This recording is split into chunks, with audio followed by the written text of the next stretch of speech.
ఎన్టీఆర్ గారు, అలాగే ప్రశాంత్ నీల్ గారు వీళ్ళిద్దరి కాంబినేషన్‌లో సినిమా రాబోతుంది మనందరికీ తెలుసు. అయితే ఈ సినిమాలో కేతికా శర్మ గారు ఒక స్పెషల్ సాంగ్ అయితే చేయబోతున్నారంట. ఎన్టీఆర్ గారు 'దేవరా' సినిమా తర్వాత చాలామంది త్రివిక్రమ్ గారి సినిమా చేస్తారు అనుకున్నారు. కానీ అది కొంచెం లేట్ అవ్వటంతో ఇటు ప్రశాంత్ నీల్ గారి సినిమా అయితే స్టార్ట్ చేయడం జరిగింది. ఇది అఫీషియల్‌గా కూడా వాళ్ళు అనౌన్స్‌మెంట్ అయితే చేయడం జరిగింది.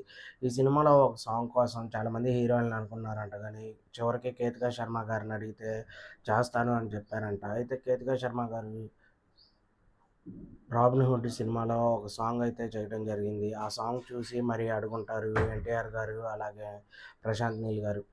కేతికా శర్మ గారు 'సింగిల్' మూవీ అనే హిట్ కూడా తీశారు. రీసెంట్ టైమ్‌లో మంచి హిట్ అయింది ఆ సినిమా గూడా. చూద్దాం మరి కేతికా శర్మ గారు కన్ఫర్మ్ అయ్యారా? లేదా వేరే వాళ్ళని ఎవరినైనా మాట్లాడతారా అనేది. సమంత గారు చేస్తే బావుండిద్దని చాలామంది అనుకుంటున్నారు. మరి సమంత గారు చేస్తారో చేయరో తెలీదు కాబట్టి చూద్దాం. అలాగే ఎన్టీఆర్ గారు, ప్రశాంత్ నీల్ గారి సినిమా కోసం ఎంతమంది ఎదురు చూస్తున్నారో కింద కామెంట్‌లో అయితే మెసేజ్ చేయండి. మన ఛానల్ లైక్ చేయండి, షేర్ చేయండి, సబ్స్క్రైబ్ చేయండి.